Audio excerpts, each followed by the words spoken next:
The ice crystals on Kethris Prime formed patterns that seemed almost deliberate, like frozen music written across the landscape.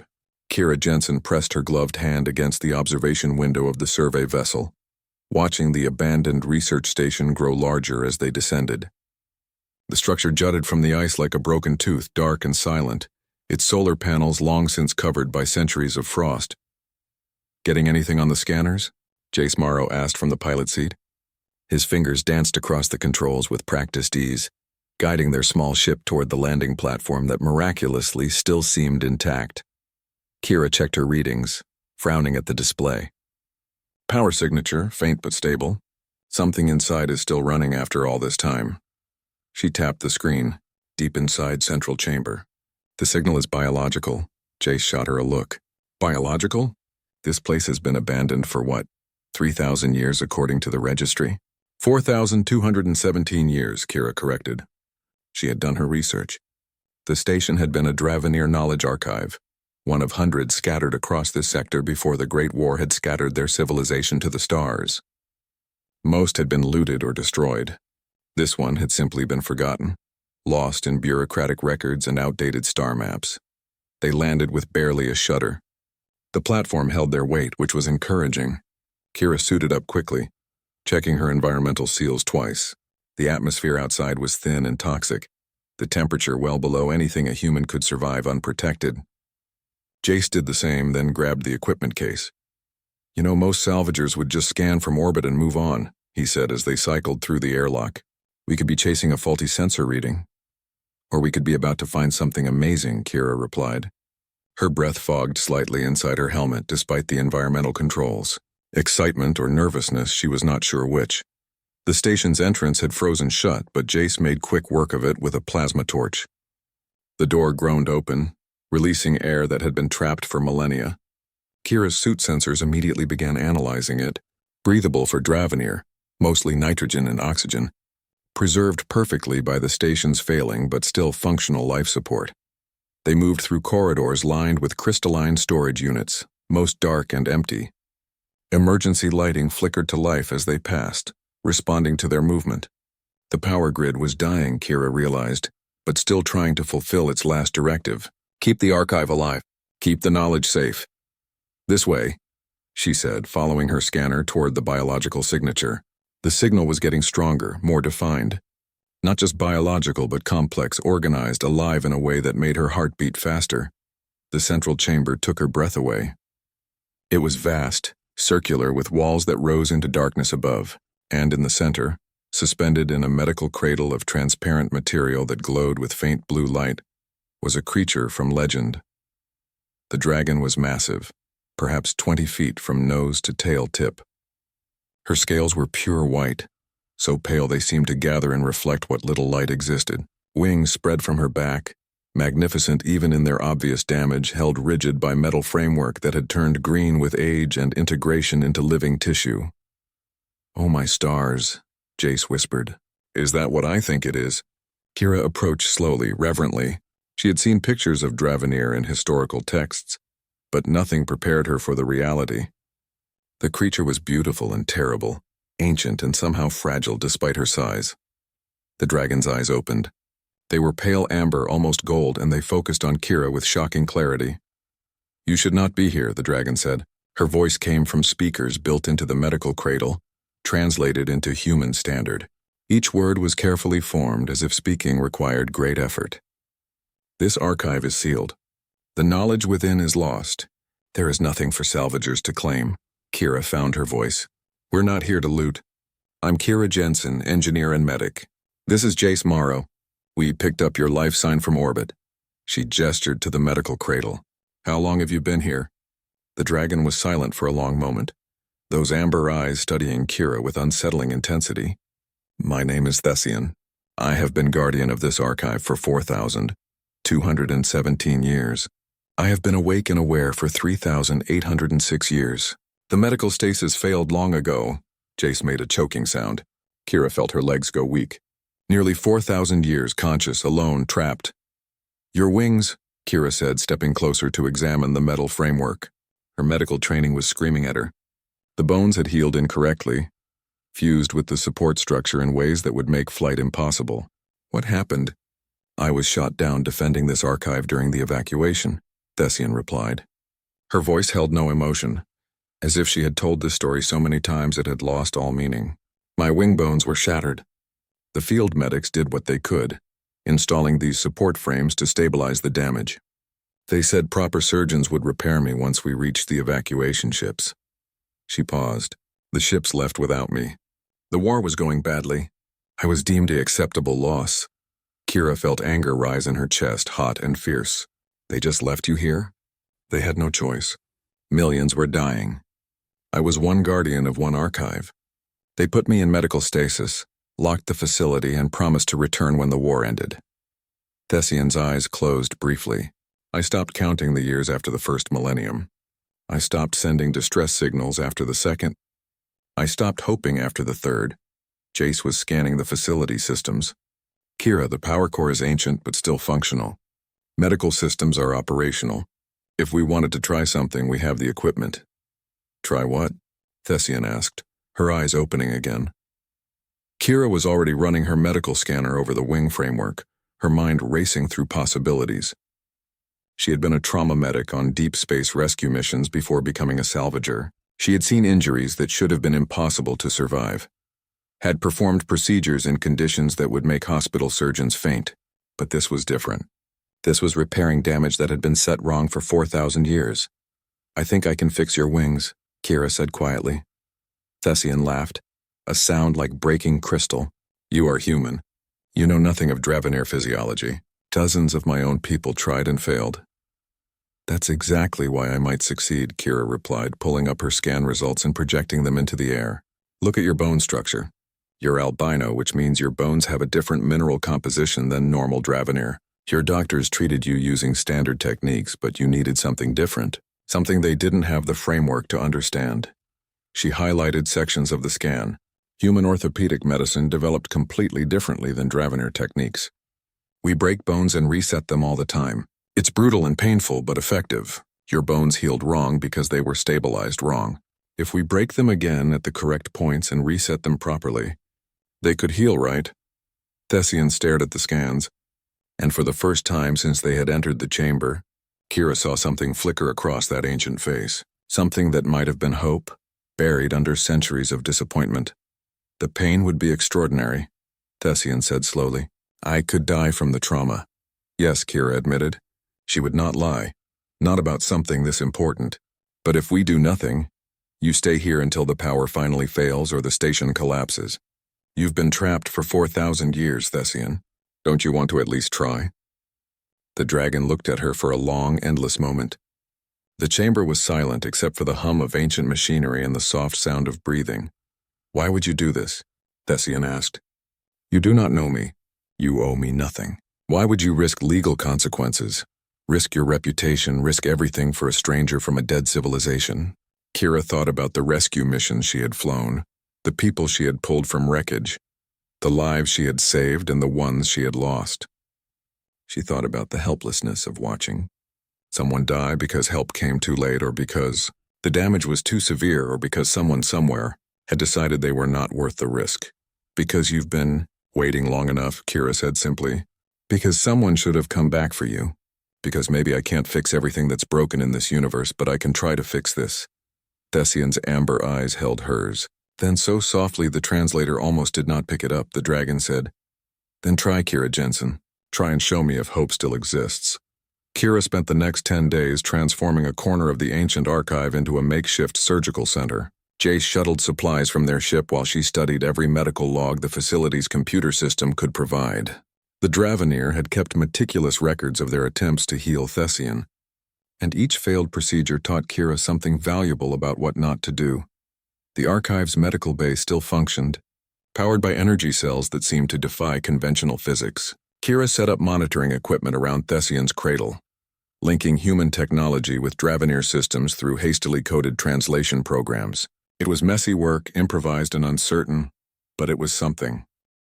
Tell me about flying, Kira said one evening while calibrating a bone density scanner. She had learned that keeping Thessian talking helped both of them manage the stress of what was coming. Thessian's amber eyes grew distant, Flying is the first language we learn. Before words, before thought, there is the wind. You feel air pressure changes across every scale. You understand lift and drag not as concepts, but as extensions of your own body. A draveneer in flight is not moving through the air, but dancing with it. She shifted slightly in her cradle, the movement causing her damaged wings to tremble. I flew through the aurora storms of Vendris once when I was young. The charged particles made the air glow purple and green. We would dive through the color, spinning, laughing, racing each other between the lightning strikes. It was dangerous and foolish and absolutely glorious. Why did you become an archive guardian? Jace asked. He was sitting nearby, working on a power coupling that would keep their equipment running during the procedure. My parents wished it. They said storm flying was for children, that adults had responsibilities to knowledge and preservation. Thessian's voice carried something that might have been regret. I was good at memorization, at organizing information, at standing still for very long periods. Perfect guardian material. Kira looked up from her scanner. Do you regret it? I regret nothing and everything, Thessian replied. If I had refused, I would have died in some storm eventually. Probably young and certainly forgotten. Instead, I lived to see civilizations rise and fall, even if only from this prison. Perhaps both lives would have been equally wasted, just in different ways. The words hung in the air between them, heavy with accumulated centuries. Your life isn't wasted, Kira said firmly. You're still here. You're still fighting. That counts for something.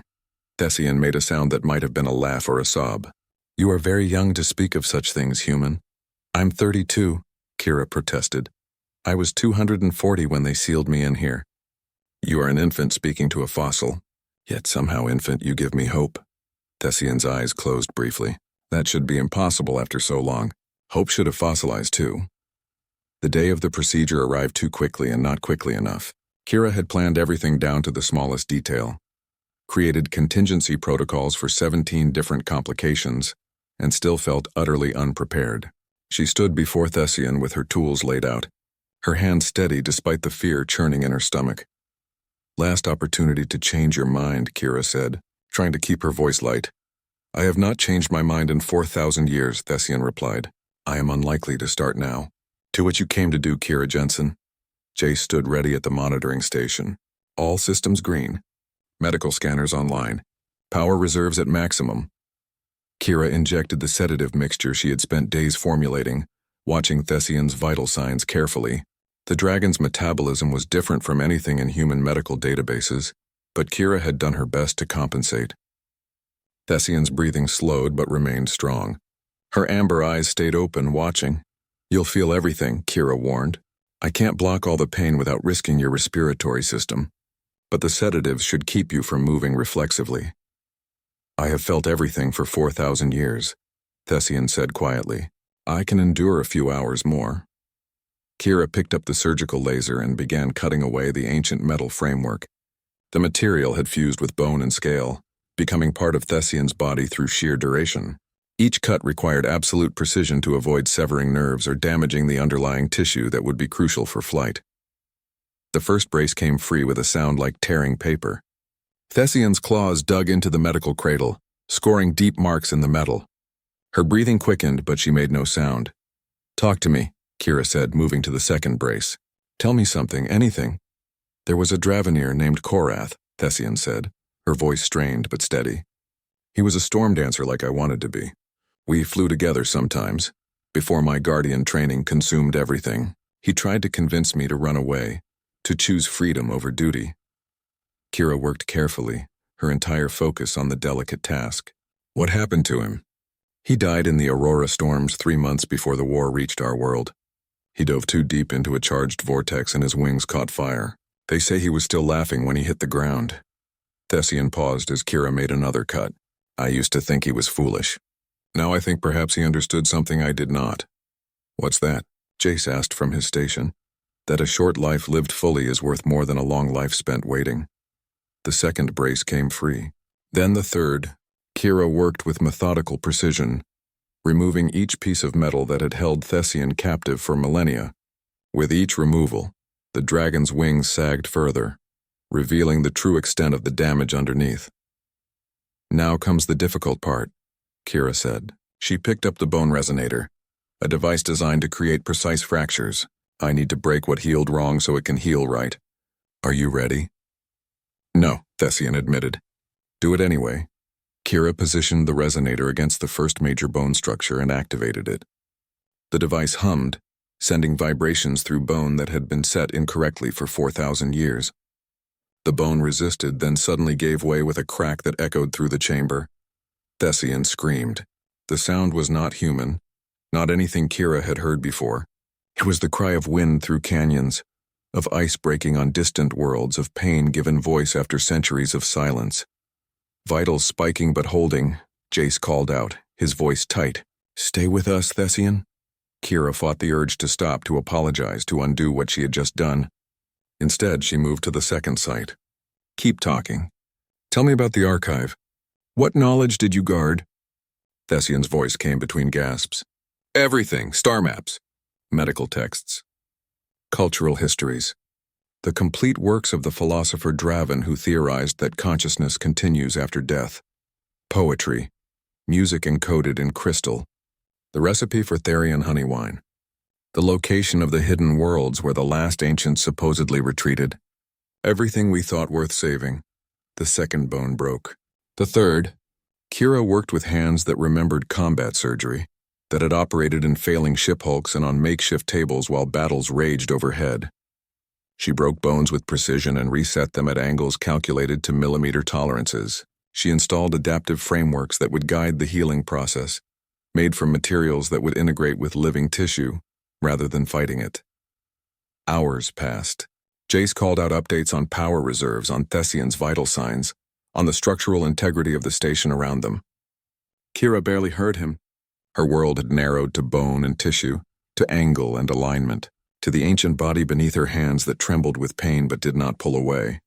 Almost done, Kira said, installing the final support structure on the left wing. Just one more. I can endure one more, Thessian whispered.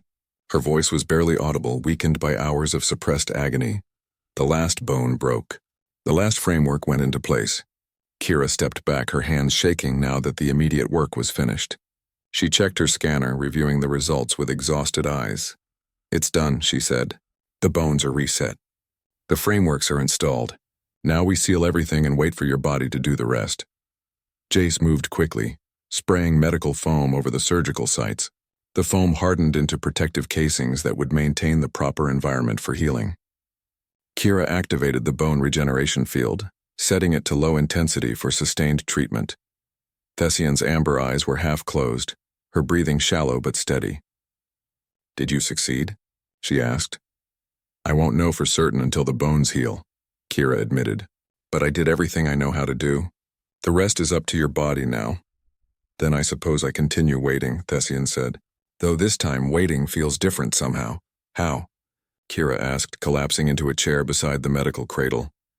This time I'm waiting for dawn instead of darkness, Thessian replied, and then her eyes closed fully as she slipped into healing sleep.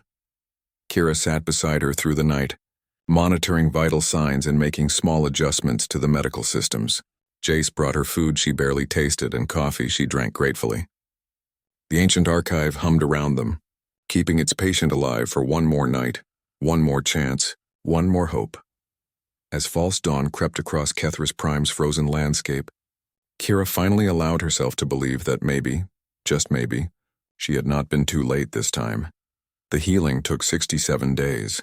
Kira and Jace established a permanent camp in the archive, living among crystalline knowledge storage and ancient machinery.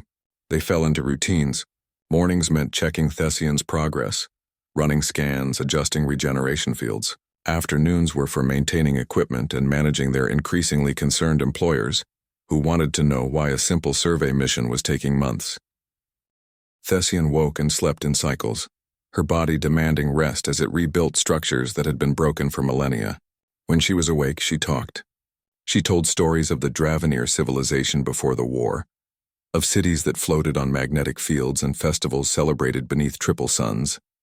She taught Kira words in the old language, sounds that human throats could barely approximate. You are changing, Thessian observed one afternoon. Kira was running her daily examination, noting with satisfaction that the bone density readings were improving ahead of schedule. How do you mean? Kira asked. When you arrived, you carried guilt like a physical weight. It bent your shoulders, tightened your voice. Now you stand straighter. The weight is still there, but you have made peace with carrying it. Kira paused in her work. I was a rescue medic. I lost people. Too many people. I started salvaging because I couldn't face losing anyone else. Yet you chose to try saving me, Thessian said. Knowing you might fail.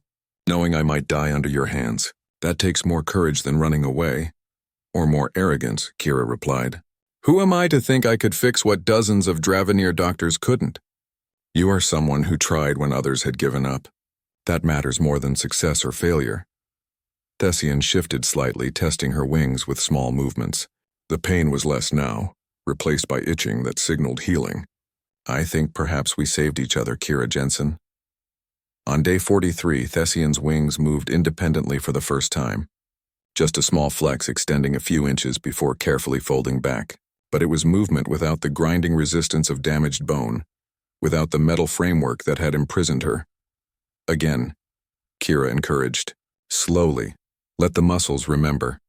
Thessian extended her wings further, white membrane catching the light from their work lamps. The wings were thinner than they should be, weakened by millennia of disuse, but they were whole. They were hers. I had forgotten, Thessian whispered. I had forgotten what this felt like. They began physical therapy, carefully structured exercises to rebuild atrophied muscle. Thessian would extend her wings, hold them spread for as long as she could manage, then rest. Each day the duration increased. Each day her strength grew. Jace rigged harnesses and support cables in one of the archive's larger chambers, creating a space where Thessian could practice wing movements without putting full weight on the healing bones. She hung suspended, moving through ancient flight patterns while Kira monitored her vital signs and called out encouragement. The seventh aerial form, Thessian said during one session, demonstrating a complex spiraling motion. We teach this to younglings when they first learn to ride thermals. I never thought I would perform it again. On day 60, Thessian asked to be released from the medical cradle entirely. Kira hesitated, wanting to wait longer, wanting to be absolutely certain, but Thessian's amber eyes held such longing that she could not refuse. They lowered the cradle carefully, and for the first time in 4,000 years, Thessian stood on her own. Her legs trembled with effort, muscles remembering weight after endless suspension. She took one step, then another, her tail sweeping behind her for balance. How does it feel? Jace asked. Strange, Thessian admitted. Everything feels strange. The ground is too solid. My body is too heavy. I had forgotten that gravity existed anywhere except as something to fight against in flight. She walked through the archive slowly, exploring spaces she had only seen from the medical cradle. Her claws clicked against crystalline floors. Her wings dragged slightly, still too weak to hold fully extended but moving, alive, real. They found the archive's exit platform on day 65, a broad ledge that extended from the central tower into open air. Kira stood at the edge, looking out at the frozen landscape of Kethris Prime. The wind was strong here, constant, carrying ice crystals that sparkled in the pale sunlight. This is where they launched from during the evacuation, Thessian said, joining her at the edge. I watched the ships leave from my medical cradle. I told myself they would return for me. I believed it for longer than I should have. I'm sorry they left you, Kira said quietly. I understand why they did. The war was lost. Millions were fleeing. What is one damaged guardian against such numbers? Thessian spread her wings slightly, letting the wind catch in the membrane. But understanding does not heal all wounds. Some pains remain no matter how much time passes. Kira watched the white wings extend, saw how the wind tugged at them, inviting flight. When do you want to try? Try what? Flying, Kira said. That's what all of this was for, wasn't it? Not just healing your wings, but giving you back the sky. Thessian was silent for a long moment. I am afraid, she admitted finally. 4,000 years I dreamed of flying. What if I have forgotten how? What if the dreams were better than reality can ever be? Then we'll find out together, Kira replied. But you'll never know unless you try. They chose dawn on day 67. The winds were gentler at dawn, and the light was beautiful, painting the ice fields in shades of gold and pink. Kira and Jace stood on the launch platform, bundled against the cold, watching as Thessian approached the edge. The dragon looked different now than she had in the medical cradle. Still white, still albino, but no longer trapped. Her wings were folded against her back, and when she spread them fully for the first time in millennia, they stretched nearly 30 feet from tip to tip. "The wind is good," Thessian said, testing the air currents. From the east, steady, promising lift over the ice fields. "Your bone density is at 90% of normal," Kira said, checking her scanner one last time. "Muscle tissue has regenerated well. All indicators say you're ready." "But," Thessian asked, hearing the hesitation in Kira's voice. "But I'm terrified," Kira admitted. "What if something breaks? What if I missed something? What if you fall?" Thessian turned to look at her, and there was something in those amber eyes that might have been affection.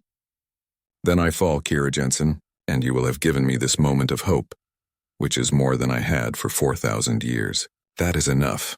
She turned back to the edge, crouched low, and leaped. For one terrible moment, Thessian fell. Her wings spread but did not catch the air, and she dropped toward the ice fields far below. Kira screamed, reaching out uselessly.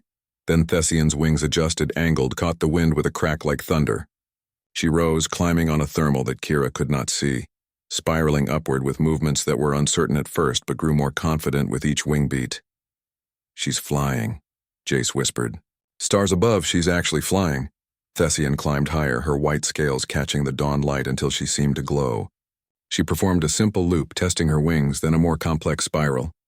The movements were rusty, uncertain, but they were flight. Real flight. Free flight.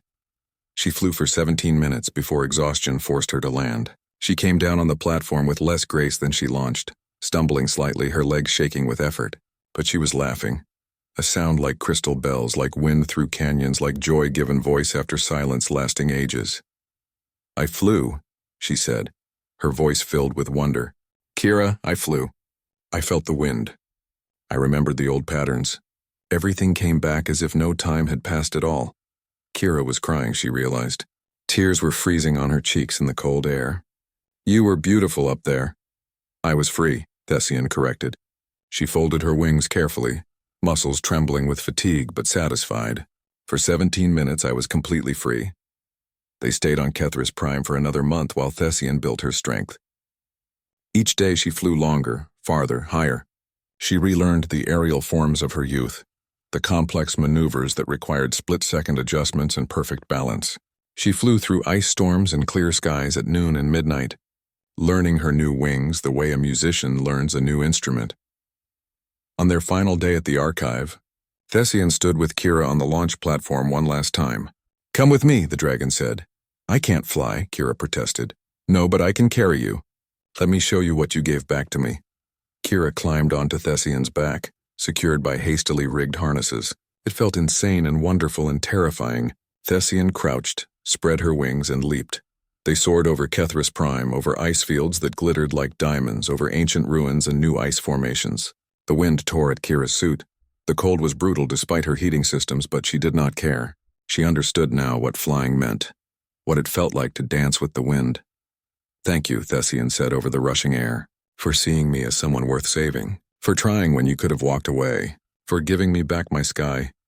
"Thank you for trusting me," Kira replied, "for giving me the chance to save someone when I thought I'd lost that ability forever." They flew until the sun set, painting the ice fields in shades of purple and gold. Then Thessian landed, and they prepared for departure. The archive would stay sealed, its knowledge waiting for a future that might never come. But Thessian was leaving, finally free after 4,000 years of imprisonment. As their ship lifted off, Kira watched through the viewport as Thessian launched herself into the sky one more time. The white dragon spiraled upward, performing aerial forms against the setting sun, celebrating freedom with every wing beat. "Where will she go?" Jace asked. "Wherever the wind takes her," Kira replied. "Isn't that what freedom means?" They had no destination after that, no specific mission beyond delivering their reports and facing whatever consequences came from their unsanctioned medical procedure. But Kira felt lighter than she had in years, as if healing Thessian had somehow healed something in herself. Sometimes, she thought, saving someone means saving yourself too. And sometimes hope is worth waiting 4,000 years to find.